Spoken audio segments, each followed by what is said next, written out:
This is the semester project for class ED312, Culture and Diversity in Education. The teacher Jacob Adams. So we are creating here a scenario based on a real experience of one of the students in this group. So the scenario is basically that Bernardo's mother got divorced and then she married again with this American guy. And she moved to United States from Brazil. She moved from Brazil to United States, and then Bernardo accompanied his mother to USA. So Bernardo has to start a new school where he has no friends and doesn't speak any English at all. So Bernardo starts his new year doing his best. He needs to study hard to catch up with the other students because of the language that he's still learning.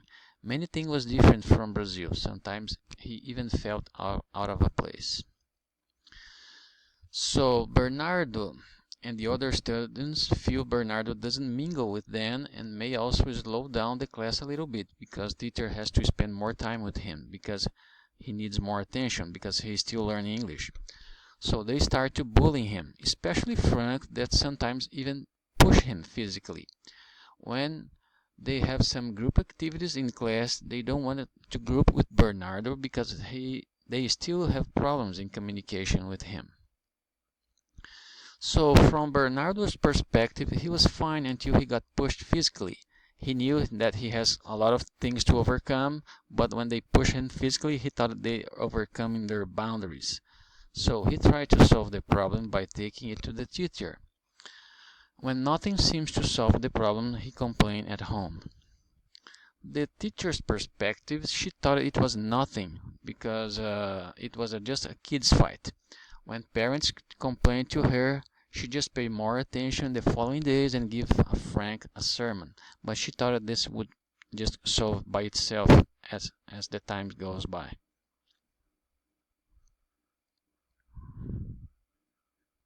So the parent perspective, obviously they get the story from their child. So in this scenario, the parent has Bernard's view, which he's getting bullied by kids about the fact that he's a foreigner, the fact that he doesn't speak English very well. Whatever it may be, that's what the parent sees as this child being bullied.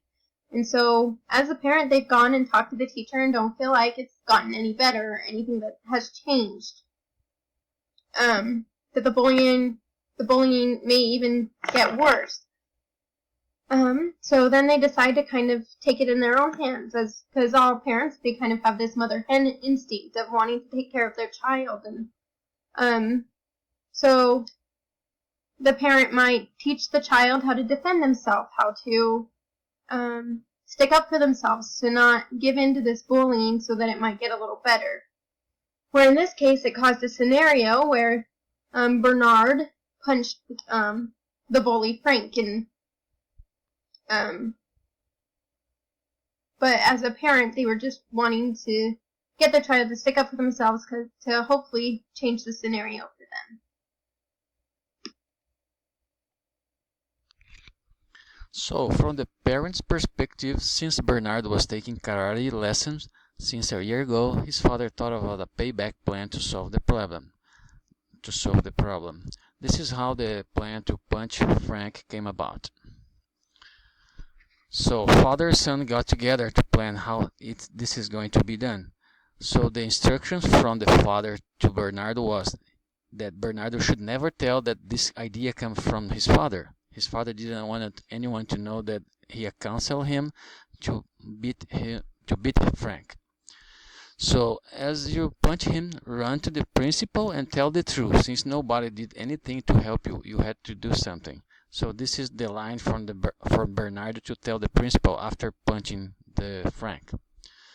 So as they rehearsed the punch, father and son had a great time together. And maybe this is just solved the problem because this increased the self-esteem from Bernardo. Somebody really cares about him, even though he didn't find any support in school, and from the teacher he found support at home. Maybe this is not the best idea, but it kind of worked for him. So this is our scenario from this semester project first part.